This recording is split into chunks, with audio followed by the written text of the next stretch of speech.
Hello, hello, hello, and welcome to another episode of Tips and Tea with Coach Brittany. Today we are spilling the tea and sipping the tea on all things trauma, and today's guest is Shawnti Refuge. Hello, Shawnti. Hey, how you doing, Miss Brittany? All is well, all is well. So I like to just dive right on in to the Oh, content. Tell us who you are, what you do, how you got here. Oh, we need all the tea. get your cup. All right. So my name is Shawnti Refuge. I am a master certified mental health coach. I'm a mental health advocate, keynote speaker, and author of the best-selling book Quiet is Kept. And I am dedicated to helping people heal and thrive through the power of guided journaling. My journey into mental health advocacy began with my own personal struggles that I had. I experienced a mental breakdown in 2018 and I was diagnosed with severe depression and anxiety. So instead of following the conventional path of psychotropic medications, I turned to guided journaling as a way to process my emotions, confront my struggles, and rebuild my life. And so I now use my story to empower others, focusing on helping busy professionals, especially in underrepresented communities, to prioritize their mental health and embrace personal growth. So my guided journals and programs are designed to make healing accessible and helping individuals to let go of their past pain and reclaim their peace. That is such a beautiful, beautiful thing. And thank you for sharing that particular portion of your story, just like the little snapshot. Now, as someone who is a therapy tech as well as a life coach, um, I know sometimes people look at us like we're here and then they're here, or like, we're all the way up here and they're all the way back here. And there's this big gap, right? Between Right. the helpers and the people that we're helping. But in order to humanize, I think the title or humanize the things that we do, can you tell us a little bit about what led to your mental breakdown in 2018? I think that my breakdown stemmed from years of unresolved trauma, constant overexertion, especially trying to people please. Yeah, I was Mm, worried about everybody else and I was neglecting my own needs. And I think I reached a point where I could no longer suppress the weight of my emotions and it just felt like my world was crumbling. And then I realized I couldn't continue living this way. I didn't like that nervous breakdown. I didn't even know I was having one when I was having it. It wasn't until after the fact, that my therapist had confirmed, okay, that sounds like you're having a nervous breakdown. So I didn't even know. That moment, it was very scary for me, but it forced me to confront my struggles and seek a path to recovery. yes. And that is wonderful. So, not the situation, but the fact that I you know were what you able, meant. this for all the listeners out there, okay? Breakdowns aren't, but with those breakdowns also can be beautiful breakthroughs. So, what you see on the other side of the screen, whether she's up here or over there for the podcast, is a beautiful representation of what a breakthrough can look like.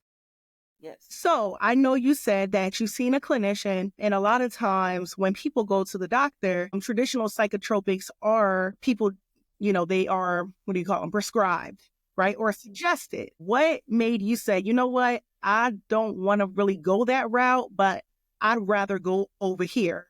What led you to guided journaling in the first place? Well, when I first had my nervous breakdown, I didn't know who to go to. So I went to my primary care doctor. She had been my doctor forever. So, okay, she'll know what's wrong with me. And when I told her, she was the first one to offer me antidepressants. And I'm like, I don't want that. I want to know why I'm doing that. From the jump, I wanted to know why, like what caused this. Because the day I had it, I just woke up one morning. Nothing happened. Nothing was off. I thought I was starting my cycle or something. Nothing happened. But that day, I'm like, okay, something ain't right. And then each day after that, it got worse and worse. So, and I finally went to her after a month of this, and she tried to give it to me, and I'm like, okay, I don't want that. And then she sent me to a psychiatrist, and Black people don't see psychiatrists. That's the mindset that I had back then. And so, but I went because I didn't like the way I was acting. I was so not acting like myself. I was, angry, sad, crying, withdrawn, cussing everybody out. I was doing the most. And when I went to the psychiatrist, she tried to give me antidepressants and I went off on her. I'm like, why do y'all keep trying to drug me? I don't want this. I want to know. She's like, okay, I think you need to go see a therapist. So it was my actual third therapist who helped me. I didn't run her off. I ran the other, well, the first one I fired. The second one, I think I ran her off.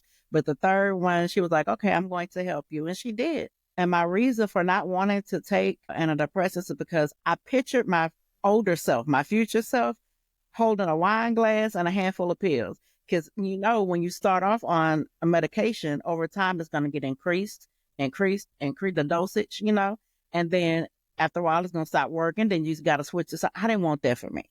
Right. I didn't. I just wanted to get to the root of my issues and be like, okay, what caused me to go berserk? I want to know so I could fix it so it won't happen again. And I chose, talk therapy and guided journaling. And because I wanted a holistic introspective. And, like medications can be life changing. But for me, and, I'm not against medication. I just didn't want that for me. I wanted to, have that clarity and that sense of control over my healing journey. So that's why I chose guided journaling, and writing allowed me to process my thoughts, identify patterns, and create actionable steps toward healing. And it became a safe space to explore and express my emotions and help me rebuild from the inside out. Oh my gosh, I love that so much. Because we know, as again, the helpers in this realm, that healing is not linear. No. And healing is not a one size fits all approach. Right. So what may work for one person may not work for the other person. And then I want to go back to when you were talking about, you got it together on a third therapist. Mm-hmm. I want to encourage, anybody who's out there listening and they are in therapy and they're like, I don't know about this. I don't know if this is going to work out. Yep. But, again, it's not a one size fits all approach, and what may work in this arena may not work in the next. So try again, and don't be afraid to advocate for yourself, such as the way Shawnti did. Exactly, because I have to tell people all the time that your therapist works for you, not the other way around. So if you're not doing, your therapist not vibing, don't wait till 6 months later to be like, okay, I don't think, no, you'll know. You'll know within the first 2, 3, 4 sessions that, okay, she ain't the one, and go find you another one. But I think another thing about that is people try to refrain from that because they don't want to have to tell their story all over again to a whole new person. But you got to do what you got to do to get better, because I sure didn't enjoy telling this first therapist all my business, and she ain't helped me at all. So I had to let her go. Then my second person, she ghosted me after I told her what happened. And then by the time I got to the third therapist, I was full of attitude. And I was like, look, you're my last resort. And if you can't help me, I guess I'm going to jail, blah, blah, blah. I was just crazy. But she helped me. She did not run. She accepted the challenge and she got me right on together. I love that for you. So that what thrust you into the coaching arena, or what led you there? I had no intentions on being a coach. I had no intentions on doing any of this. But, when God tells you to do something, you got to be obedient. But to keep going, right. My only intention was to help myself. I eventually got to a place where I was okay. And I was like, and I even said it out loud. I said, okay, I'm feeling better now. And it didn't take long for me to get better. And I was shocked at that. I couldn't believe that journaling and talking was really helping me, but it did. And so when I said that out loud, that I felt better, I heard him say, okay, you feel better. What about everybody else? There's somebody else who needs this. There's somebody else who also didn't want to be on medication and didn't know any other way to, heal. So I initially started with Shawnti Refuge Journals. So I produced 1 million journals. They're guided journals, and each one, it has a different topic to help the person to, get their issues out.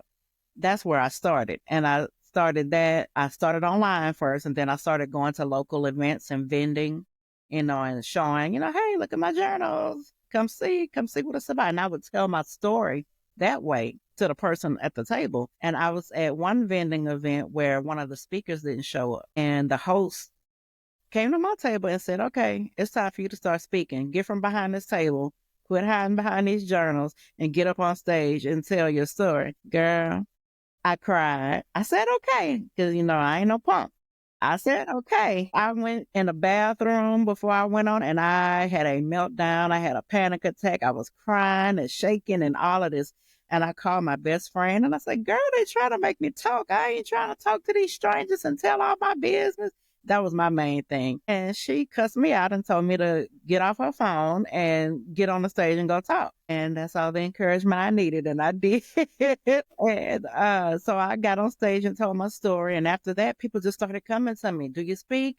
And then it was from do you speak to do you coach? I'm like, you coach you because I'm not nice when it comes to stuff like that because I'm very serious about mental health. I'm very serious about healing. And, I'm not a coddler. I'm not gonna woo woo and trauma bond with you. We're gonna get to work and you're gonna heal and you're gonna cuss me out and be mad at me, but that's okay. You're gonna be better, after it's all said and done. So when people started asking me to coach, I couldn't ignore that call. So first it was, just the journals, then speaking, and then now I'm a coach. So I'm all three now. Yes, yes. I love that for you. And I love that for your clients too. Thank you. I think a lot of times too, and again, it's one of those alleyways I talked about. I think a lot of times when people hear about coaches and hear about therapists, they're like, well, what is the difference? Why would I need a therapist as opposed to a coach? Why would I need a coach as opposed to a therapist? What is the difference in your words? For me, in my words, therapists help you with your past. Coaches, such as myself, I help you from where you at right now and we moving forward. We're not dwelling on that stuff back there. And, I can't, me as not being a therapist, because I am not a therapist. I tell people that I can't diagnose you with nothing. I can't give you nothing but some journal prompts. Some journal prompts and affirmations, and they work if you do the work, and it doesn't matter who you go to, and I've had clients though that came to me thinking that they only wanted coaching, but after I got through talking to them, nah, boo, you need a therapist. And I will say, go, here's I have a resource, a therapist, and I'm like, okay, here's my list. You go, look through there and see who you want to deal with. And not many coaches do that. Mm-hmm. Some will just take people's money and be like, oh yeah, I can help you. Now, if I know I can't help you, here go your money, baby. Go get you a therapist. Because I'm very serious about mental health and I would never want anyone to go through what I went through, to feel how I felt. So I'm all in for helping. Yes. And I love that you take a collaborative approach, because in our community, they always talk about how it takes a village to raise a child. But what about that child that never healed? Yes. So that child still lives within that 43, 23, 63-year-old person. Yes, indeed. And until those things are addressed, the village still needs to be a part of raising. I still need my village. Come on. I still need mine. Yes. So I love the fact that you take on a collaborative approach and a village approach because it's so necessary. It's so necessary. It is. And, I tell people all the time, there's room enough for all of us to succeed. Ain't it? There's 8 billion people on this planet, so I ain't gatekeeping. Yeah. What's not there for? Okay. And the market is not oversaturated. None of that. No. Those who are assigned to you are assigned to you. Amen. So that's a word for somebody. That one's for free. Next time we passing around the offer plate. I type the Cash App somewhere around here, okay? But I wanted to move on to, I do have a list of questions over here. And I wanted to ask you, how do you incorporate your personal experiences into the advocacy work that you do? Because you said you are all about mental health. So matter of fact, let me back this thing up. What are the things you out here in these streets doing as far as advocacy work is concerned? I am a member of NAMI, National Alliance on Mental Illness. I'm a facilitator. I do peer-to-peer. I do In Our Own Voices, which is basically me standing up, telling my story to, other people to let them know, hey, you are not alone. Yeah. I'm a regular old girl who, from here, and, if it can happen to me, it can happen to you. If I can overcome it, so can you. I host support groups every week through Sharewell. Every week we have a different topic, and, every topic you're journaling and you're affirming. I talk about mental health like almost too much, but it ain't ever too much. When it's time for us to go to Austin, we go to Austin and we protest about mental health. I write my senators, my congressmen about mental health because it is so important. And there's so many underserved people out here and don't have that accessibility to get the help that they deserve. We all deserve, just like we all deserve good physical health, we all deserve good mental health as well. So I'm out in these streets, honey. I shout mental health. I hear you. I love that for you. Thank you. So in that, right? Because being a helper in that way and being an advocate in that way sometimes gets heavy. How do you preserve your own mental health as other people start to give you their stuff to help them sift through? I pray.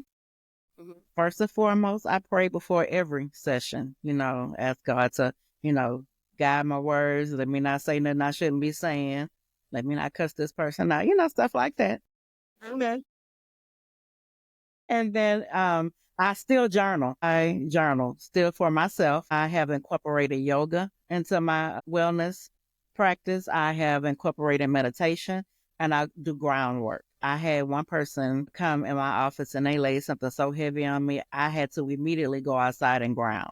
So grounding, I just take off my shoes which I would have never done in my last life.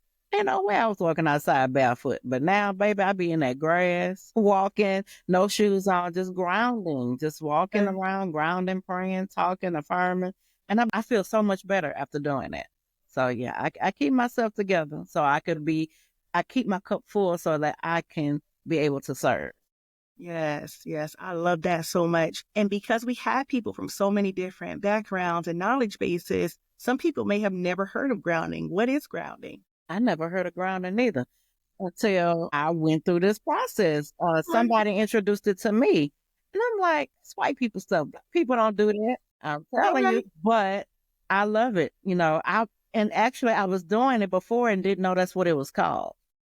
Like going to the beach. I love grounding at the beach. Like getting back with nature, connecting to the earth's energy. It fulfills you like you would not believe. I even have my 4-year-old niece doing it.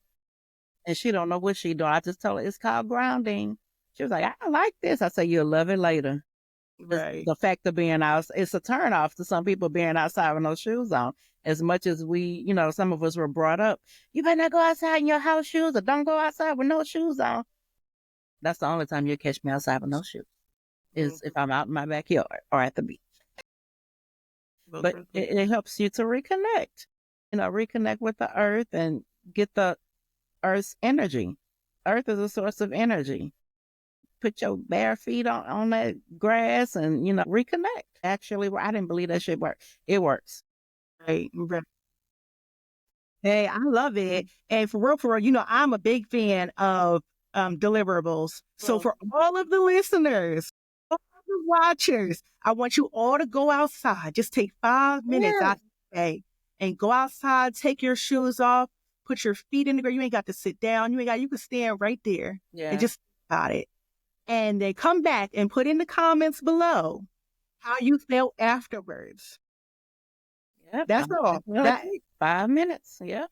Listen, we believe that much in it that we're willing to have you give us feedback, very honest feedback about how you felt after 5 minutes of just standing in the grass, reconnecting with the earth and recharging. Yes. So yes. I can't wait to see you guys' comments below about how you felt after you grounded. Or if you are an avid grounder or meditator, please put in the chat how it has benefited you so that other people can see what's really going on, see what the hype's all about. Right. So y'all can see it's not just us. Yeah, there you go.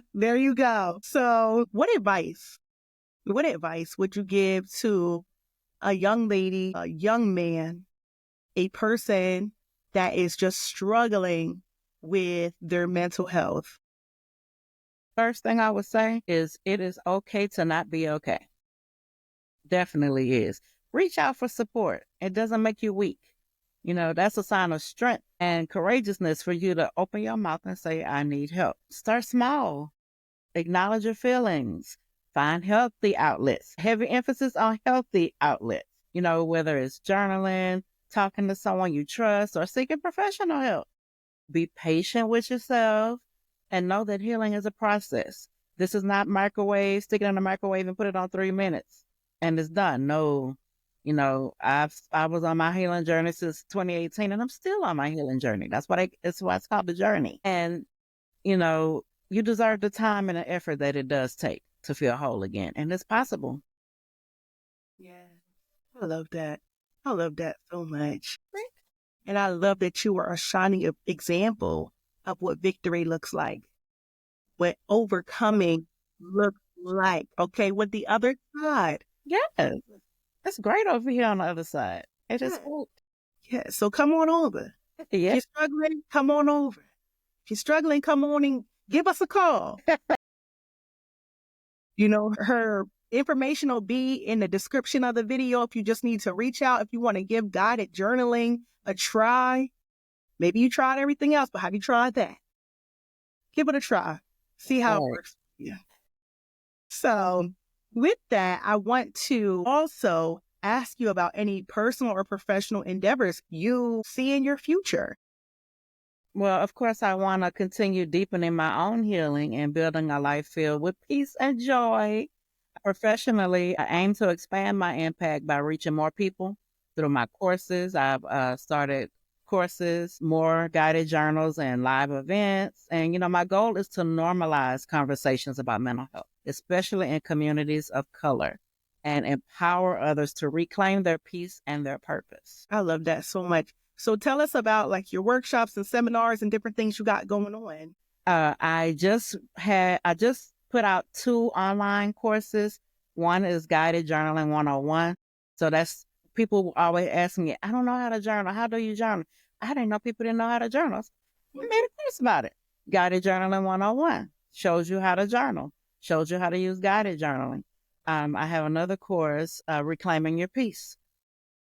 That's geared toward professionals. You know how, we juggling 35,000 things at one time and never make time for ourselves. But it has guided journaling in it as well. I'm doing a lot of, what's the word I'm looking for? Collaboration. I'm doing collaborations with other businesses to incorporate mental health. I have one that I'm doing with a credit consulting agency. I came to them and I was like, okay, yeah, you fixing credit, but what are you doing to keep the people from messing their credit up again as soon as you fix it? They have to change their mindset. That's where I come in now. Like, yeah, okay. So that's what I'm doing, money mindset with Noble Credit Consulting. And I'm just trying to be everywhere. If I could like slice myself into like a million people, I'm trying to be everywhere. You're going to see me. Right. I love that. I love that. And I know you like did a quick little blip and then you just kept on rolling.